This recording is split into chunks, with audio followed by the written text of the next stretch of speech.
Without preamble, Yeon-Myeong set the object down on the sturdy wooden table, unwrapping it with deliberate care. The revealed item was unlike anything the blacksmith had seen. A strange, otherworldly horn that seemed to shimmer faintly under the dim light of the workshop. Its surface was smooth yet radiated an aura of unyielding strength, as though it defied the very concept of being shaped or altered. Curiosity sparked in the blacksmith's eyes as he studied the horn, his fingers itching to examine it further. Yeon-Myeong, noticing the intrigue, began to explain the object's origin. It was the horn of a mystical beast, he revealed, a relic of immense rarity and power. The Tang clan's renowned smiths had attempted to forge it into a weapon of legend, but despite their expertise and the roaring heat of their furnaces, the horn had resisted all efforts to be melted or reshaped.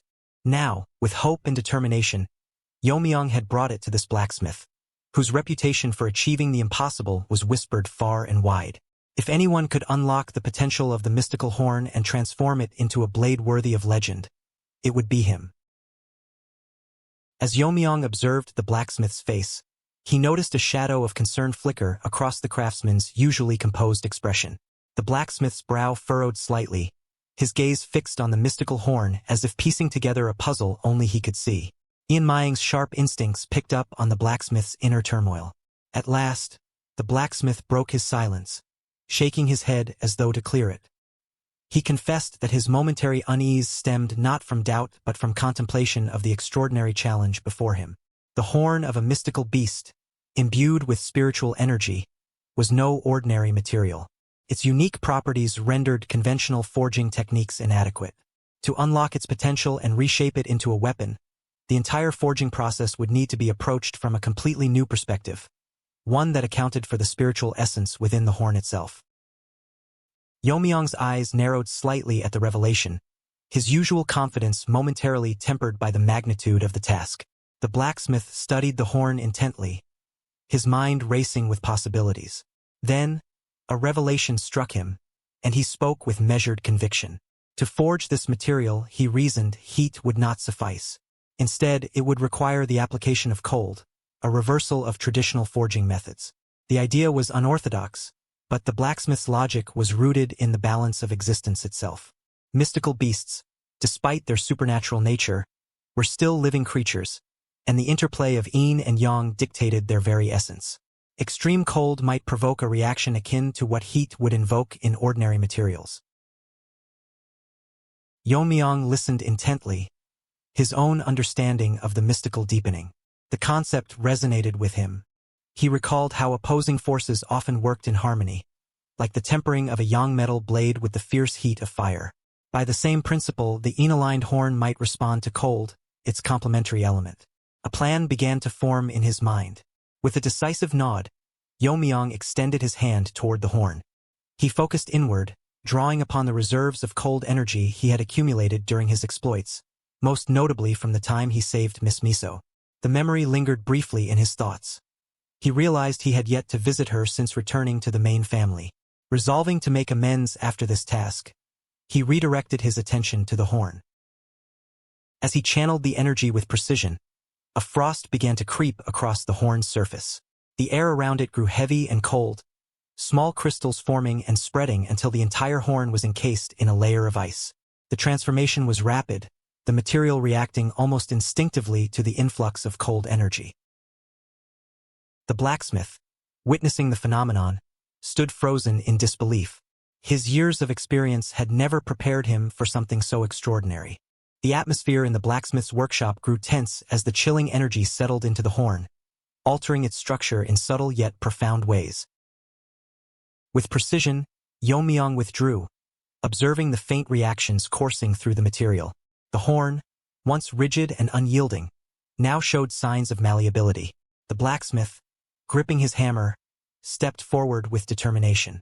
He raised the tool high and brought it down in a swift arc, the force of the strike resonating through the forge. A spark of astonishment crossed his face as he saw the horn's surface yield under the blow.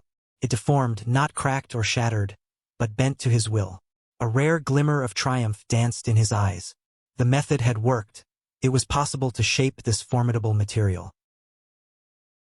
Satisfied, Yeon-Myeong turned to leave, his figure silhouetted against the fiery backdrop of the forge. His confidence was evident in his composed stride. Yet his departure left an unspoken challenge hanging in the air. The blacksmith's voice lingered in the craftsman's mind, a silent reminder of the horn's limitations. It was too small to craft a full-length sword, but Yeon-Myeong's indifference to blade length had made his intentions clear. A dagger, sharp and swift, would serve his purposes well. For a man like Yeon-Myeong, the weapon's effectiveness was defined not by its size, but by its craftsmanship and purpose. As the blacksmith worked on the horn, his thoughts wandered. The demon-slaying sword had played its part in past battles, carrying the weight of countless victories and losses. Yet now, the time had come for something new, something forged by his own hands, imbued with his skill and the unique properties of the dragon horn. His hammer struck again and again, each blow bringing the weapon closer to completion, the sound a rhythm of resolve in the quiet forge. Within the grand, shadowy halls of the demonic cult palace, the leader reclined lazily, a cup of liquor in hand, his eyes gleaming with a mixture of amusement and intrigue. The leader, ever one to savor the pleasures of life, couldn't help but be captivated by the woman before him. The leader, despite his hardened exterior, couldn't suppress his admiration for her. The comparison he made, while flattering, also hinted at a deeper layer of fascination, one that mirrored Emperor Xuanzong's infatuation with Yang Guifei, the legendary beauty whose influence had destroyed an empire. But Mao Yui, ever poised, sensed the subtle implication of the comparison and responded with a quiet, almost imperceptible shift in her stance. Her expression remained unchanged, but there was a flicker of disappointment in her eyes. She was no mere distraction, no fragile beauty to be admired from afar. She was a woman whose devotion surpassed that of any fleeting passion or political scheme. Mao Yui's loyalty to the cult leader was absolute, her body and soul dedicated to the divine cause they both served.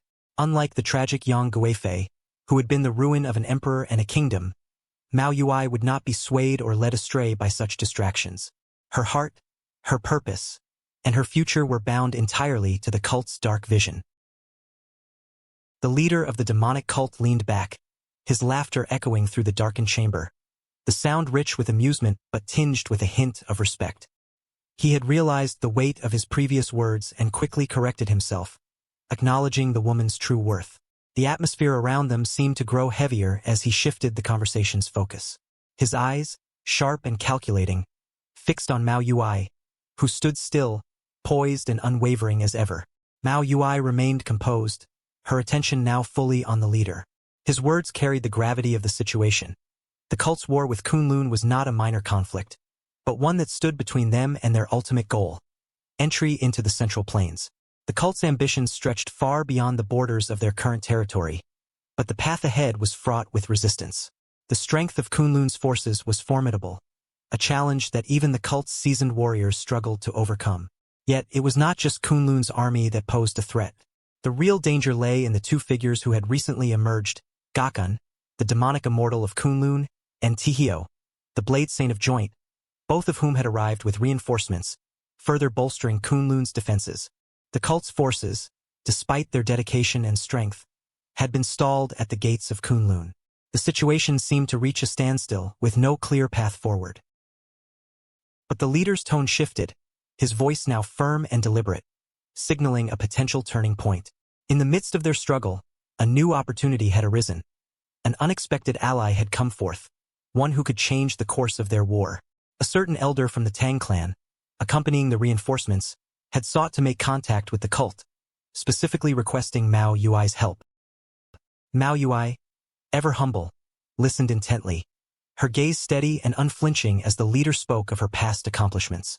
Her medical talents, renowned even in distant Sichuan, had already made waves among those who sought her assistance.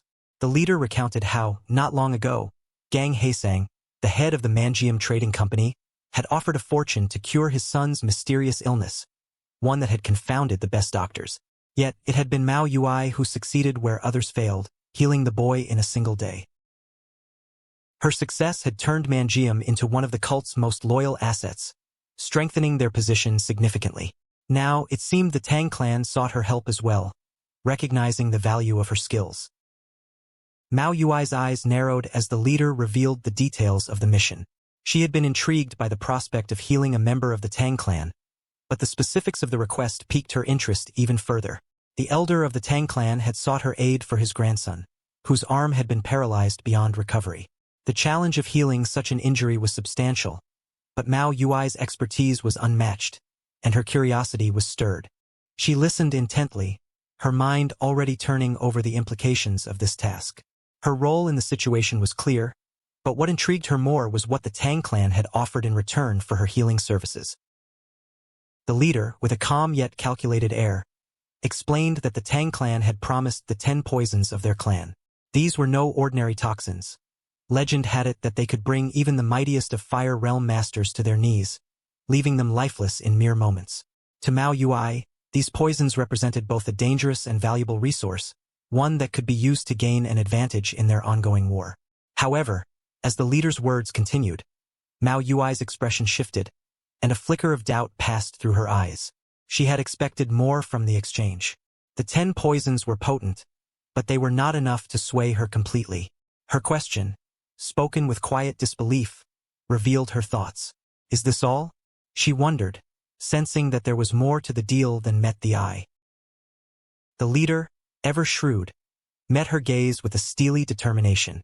His tone was grim, and the weight of his words carried a sharp edge. The 10 poisons, while valuable, were not the true prize of the exchange. The leader revealed his deeper strategy. These poisons would not be merely collected as a bargaining chip. Instead, they would serve a far more deadly purpose. The cult intended to use them to eliminate the true threats standing in their way. Gakun, the demonic immortal of Kunlun, and Tihyo, the blade saint of Joint. If the cult could eliminate these two formidable figures, the path to the Central Plains would be cleared, and their conquest would proceed unimpeded.